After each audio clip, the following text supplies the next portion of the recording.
Hi friends, welcome to my channel Gullu kitchen with village food. आज आम औ खटा तैयारी करबा आ से औ खटा पई एबे आमे किछि भृसंग पत्र नै जिबा तापरे औ तोलिया पई जिबा। एबे चलंतु किछि भृसंग पत्र नै जिबा।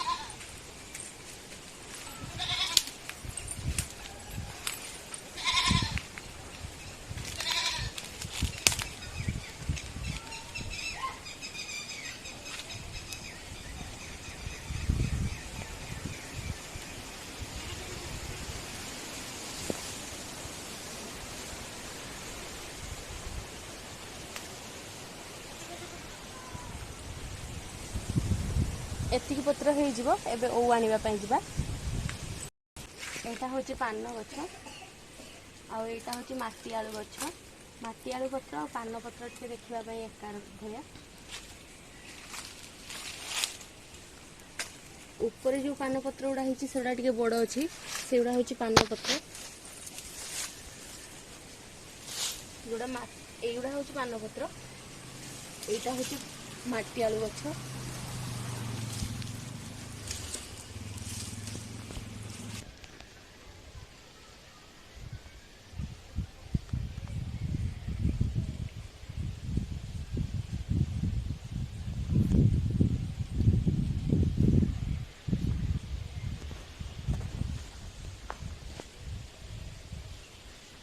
यो गछर आमे किछि औ बिछे नबा।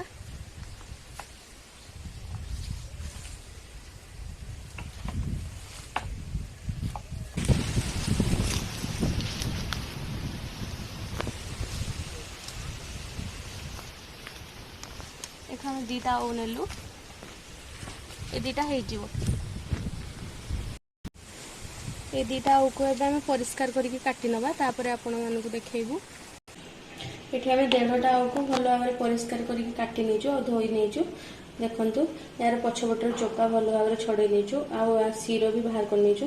जेतेबेले औ को छडेबे या सीरो भी निहाती बाहर करबे, नहले मसला भलो भाबरे पसी परिबनी। एबे औ को 2 रु 3 मिनिट पई सिझे देबा पानी रे, काहेकि ना टिके न सिझिले मसला पसेनी आ यार कसा अंशटा भी जाएनी। अल्प टिके पानी देकी औ को 3 मिनिट पई सिझे नबा। अल्प टिके लुण पके नबा, नहले औ भीतर को लुण पसिबनी। ए सिझेवा टाइम रे ही लुण पके नबा। और सिझीगला परे पानीटा को बाहर करके फेंकी दबा, ताकि सारो कसा पानीटा बाहरी जीवो। एबे 2 मिनिट हे जाइछि। एटा पूरा भलो भाबरे फुटी जाइछि। आउ 1 मिनिट पर्यंत आको एमति फुटेबा, ताकि अल्प टिके सिझी जीवो। देढ़टा औ पई आमे एठी 1 इंच अदा नै जाइछु। कहीं जेहेतु बिना प्याज रसुण से खाली अदा ही व्यवहार करा जिवो, आ किछि व्यवहार करा जिवोनी। सेति आमे आधा इंच अदा नहीं जाइछु। देखंतु एठी आमे ओ को पूरा सिझी नेचु। एमती अल्प अल्प एटा सिझी जाइछि।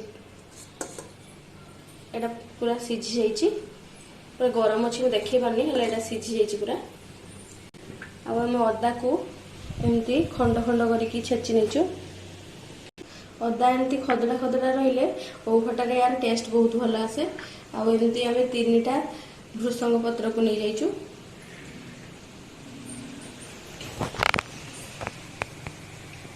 एबे खट्टा पई कड़े रे आमे 3 चम्मच तेल दे दबा। तेल एठी हमर गरम हो जाइछि। एबे आधा चम्मच पंच फुटण को पके नबा। सुखा लंका दीटा पके नबा। अदा को पके नबा।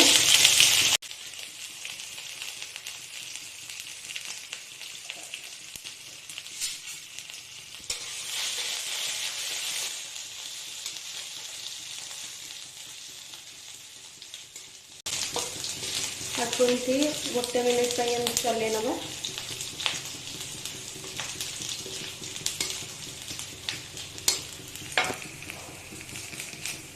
तापरे भृसंग पत्र दे दबा।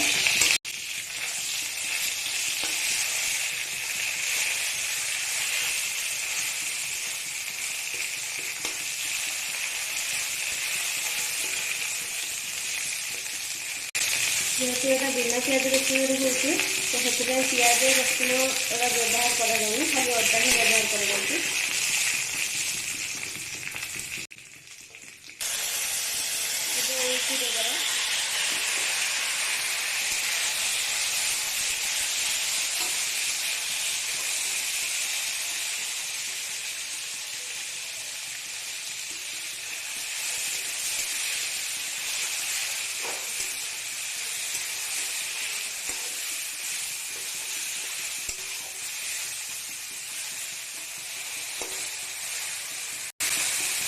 ओके हम फास्ट सीझे लेके जैसे सीझा भी दरकार नहीं। ये 3 चम्मच चीनी देदबा।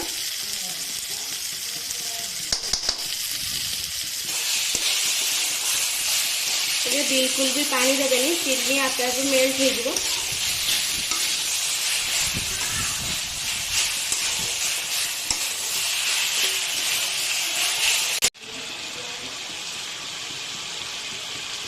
आधा चम्मच हलदी पकईदबा, गोटे चम्मच लंका पकईना, गुंडा लंका पकईना। सबको भल भाव में गोल ना।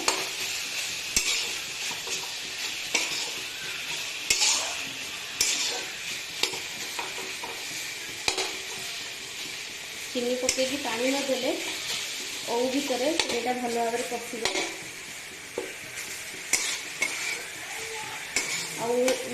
चीनी जेहेतु मेल्ट हुए से मेल्ट हवा भितर ये लंका और हलदी सब भल भाव में मिक्सी जाए।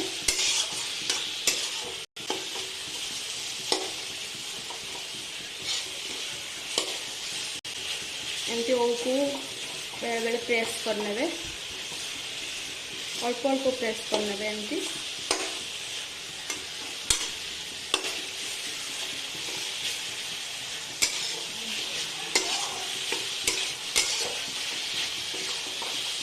गैस आंच को टे कमेदबा।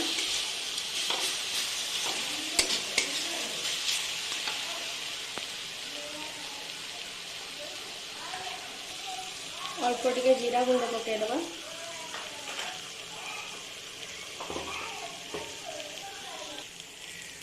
गोटे चम्मच गरम मसला पकईदबा।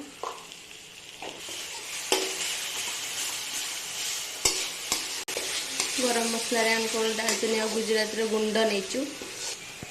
एवं स्वाद अनुसार लुण पकईनवा।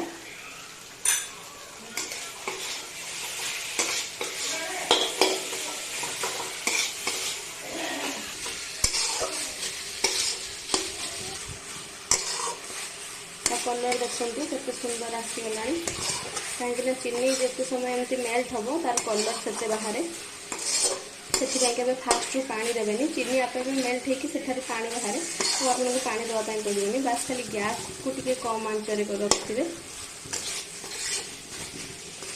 एटार अल्प टे पानी देदबा।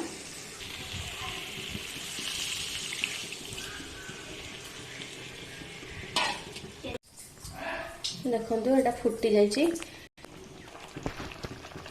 मत खटा भी टे चीनी कम लगे से पछरे गोटे चम्मच चीनी देती। टोटाल मुझे 4 चम्मच चीनी देती। आपण निजे मीठा खटा अनुसार जी खटा खाऊे से अनुसार चीनी देवे। ओ खटा को टे बहलिया करने यहाँ हूँ मोर सिक्रेट रेसिपी। अध चम्मच आरारूट ना कॉर्नफ्लोर नहीं जाए।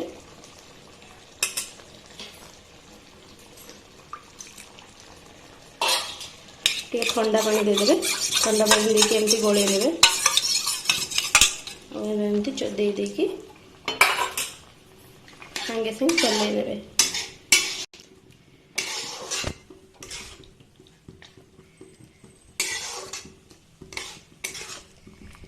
देखंतु ओ घटा सांगे सांगे एमती बहलिया हो गला। झोल जी रखा कथा रहिबो आउ झोलटा किंतु टिके बहलिया हो।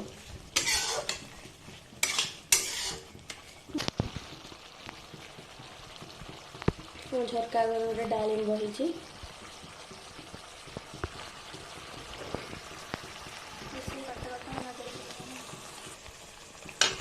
देखंतु खट्टा पूरा बहलिया हो जाइए। ଏବେ खट्टा आम प्रस्तुत हो गैस को बंद करदेगा।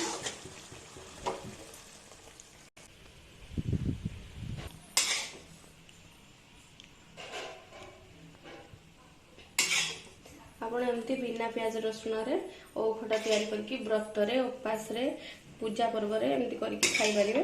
आ एटा खाइबा पई प्याज रसुण खटा ठारू बहुत बेसी टेस्टी लागे।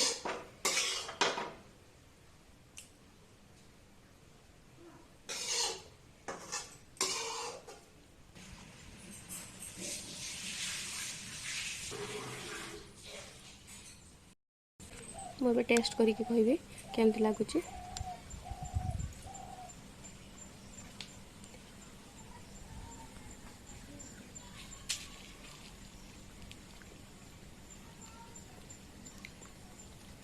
खट्टा मिठार टेस्ट पूरा ठीक अच्छे और राग भी ठीक अच्छे, तो यहाँ बहुत टेस्टी लगुच।